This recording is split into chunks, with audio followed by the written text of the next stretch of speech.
संत जितने भी आए लोगों को पाखंड से, आडंबरों से बचाने, भ्रमों से निकालने और भक्ति का सच्चा स्वरूप दिखा के उनको सुखी जीवन जीने के साथ साथ प्रभु भक्ति करने का रास्ता समझाया, बताया। लेकिन सब कुछ अच्छा करते हुए भी जब पलटू साहब ने दुनियादारी के लोगों को देखा और इतना कुछ समझाने के बावजूद भी जो वो सही रास्ते पर नहीं आते दिखाई दिए, फिर भी उन आडंबरों पाखंडों में पड़े रहे, झूठ कपट में लगे रहे, चोरी बेईमानियां नहीं छोड़ी, शराब कबाब का प्रयोग करते रहे, लोगों को परेशान करना, दुख देना, नीयत खराब करके अपनी ईमानदारी और सच्चाई से भटक के गलत रास्ते और गलत आदतें जिन्होंने अपनाई रखी, उनके प्रति उन्होंने कहा। बात तो ये कहते हैं, मन में तो उन्होंने ये सोची कि मैंने अनेक प्रकार के प्रयास करे लोगों को समझाने का, बताने का कि आप ऐसा ना करो, ऐसा करने से आपको दुख भी लगेगा और आपका जो कर्म होगा वो भी बिगड़ जाएगा। कर्म बिगड़ेगा तो कर्म फल बनेगा, कर्म फल बनेगा तो भोगोगे तो दुख होगा। जो समझवान थे, ज्ञानवान थे, वो लोग कुछ समझे, लेकिन कुछ लोग समझते हुए भी नहीं समझते और जिनको समझाया जाता है कई बार समझ में आता है लेकिन वो उस चीज़ को अपना नहीं पाते। तो उनके प्रति उन्होंने बहुत अच्छा एक उदाहरण दिया और बताया कि भाई पलटू ने तो बहुत कोशिश करी कि लोग सुधर जाएं, लेकिन जब नहीं सुधरे तो पलटू क्या करेगा उनका। उन्होंने बताया कि जिस प्रकार से एक पारस पत्थर होता है, पारस पत्थर, और उसकी खूबी ये होती है अगर लोहा उससे छुआ दिया जाए तो सोना बन जाता है, और जब लोहे का सोना बन जाए तो उससे कितनी ज़्यादा कीमत, 1000 गुना कीमत बढ़ जाती है। लोहे की क्या कीमत होती है, सोने की क्या कीमत होती है। लोहा और सोना है क्या? पारस पत्थर क्या है? पारस पत्थर है प्रभु का नाम, प्रभु भक्ति। और लोहा कौन है? हमारे बुरे कर्म। अगर उन बुरे कर्मों से उस नाम से छुआ दिया जाए, नाम भक्ति की जाए, तो बुरे कर्म बदल के अच्छे कर्म बन जाते हैं, सोना बन जाता है। अगर उसका दोष क्यों माना जाए जब उसने तो अपना गुण था। अगर लोहे में खोट हो तो सोना कैसे बनेगा? अगर लोहा सही मायने में लोहा है तो उसका सोना बन जाएगा। इसका मतलब यह है कि इंसान जो बुरे कर्म छोड़ना चाहता है, बुरी आदतों को त्यागना चाहता है, तो उसके लिए नाम पारस है। लेकिन जो छोड़ना ही नहीं चाहता तो इसका मतलब उसके अंदर खोट भरा हुआ है, वो पवित्र हृदय से नहीं जाता, वो अपना कल्याण और सुधार करना नहीं चाहता, उसकी लालसा, उसकी चाहना कोई और ही चीज़ होती है।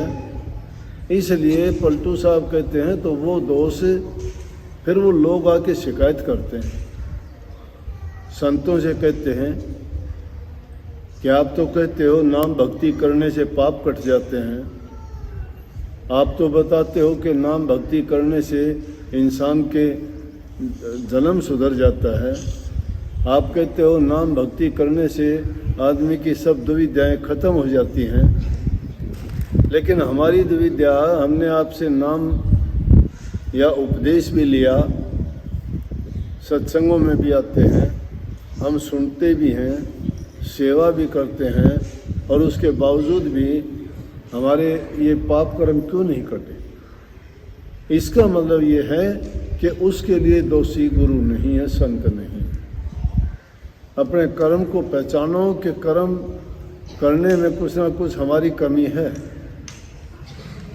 हमने सच्चे मन से, सच्ची भावना से, पवित्र हृदय से, पूरी आस्था और विश्वास से उस नाम को अपने हृदय में नहीं रखा है, नहीं तो हो नहीं सकता। संत वचन पलटे नहीं, पलट जाए ब्रह्मंड, रवि का तेज घटे नहीं, चाहे जुड़ाए घमंड। बादल कितने भी आके सूर्य को ढक लें, लेकिन अंधेरा नहीं कर सकते। रवि का तेज नहीं घट सकता, सूर्य के प्रकाश को वो बादल रोक नहीं सकते, कुछ समय के लिए थोड़ा बहुत कम कर देंगे। इसी प्रकार से कहा कि संतों का वचन पलटता नहीं है। ब्रह्मांड बदल सकता है, लेकिन संत वचन नहीं पलटता। लेकिन उन लोगों के लिए तो नहीं पलटता, उन जिनके लिए विश्वास है, उनकी श्रद्धा है, जो गुरु के वचन को मंत्र मानते हैं और उनके कही आज्ञा के अनुसार काम करते हैं, तो उनके लिए तो वो ऐसे काम करता है जैसे पारस पत्थर लोहे को सोना बना देता है। और जो लोग हृदय में कपट रख के करते हैं, सुधार चाहते नहीं और देखा देखी सोचते हैं कि मेरा भी ये काम हो जाए, मैं भी सोना बन जाऊं, सोना नहीं बन सकता। उसका सोना बनने का तरीका है। अगर पिता पुत्र को डांटता है, गुरु शिष्य को डांटता है, पिटाई करता है, सुनार सोने की पिटाई करता है, लोहार लोहे की पिटाई करता है, उसी प्रकार से कुम्हार भी मिट्टी की पिटाई करता है। कितनी पिटाई करता है? उसकी इतनी पिटाई करता है जब तक उसमें लोच नहीं आ जाता, जब तक वो इस रूप में नहीं हो जाता कि उसको किसी भी तरह से मोड़ो वो उसी तरह मुड़ जाएगा। सुनार की भट्टी में गड़ा के उसको पीटता कूटता है, सुंदर गहने बनाता है। कुम्हार मिट्टी को पीट कूट के कितने अच्छे अच्छे बर्तन बनाता है।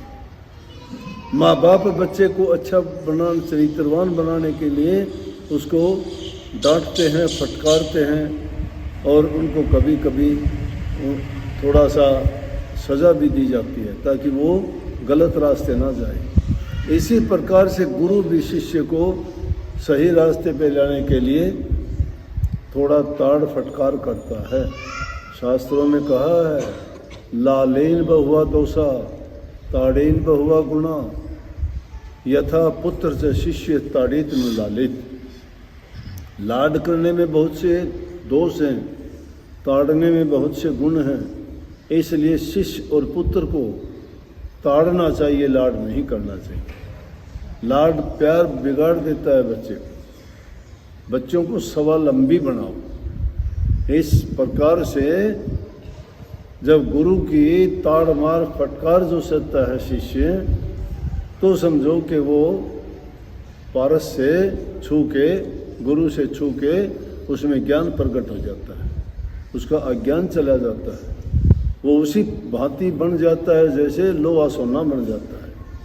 तो पलटू साहब कहते हैं कि मैं ये दुनिया की हालत देख के मुझे रोना आता है कि मैंने तो कोशिश ये करी कि उनको उसी प्रकार से मैं भी सोना बना दूँ, उनको बड़े पवित्र रूप बनाऊँ, उनको प्रभु भक्ति में लगाऊँ, ताकि उनको ये जीवन भी सुखी भोगें और इस जीवन के बाद जो उनका परिणाम हो वो ये परिणाम हो कि वो सदा के लिए मुक्त हो जाएं या प्रभु के चरणों में जाके मिल जाएं, ताकि वो इस काल और माया के इस दुख भरी दुनिया में दोबारा से मुड़ के ना आए।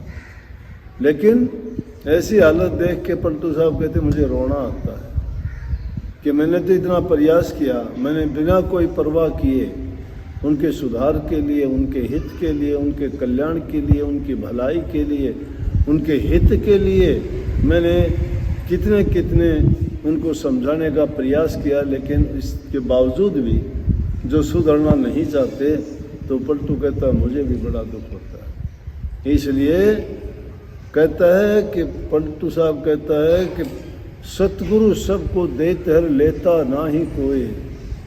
सतगुरु सबको देता है।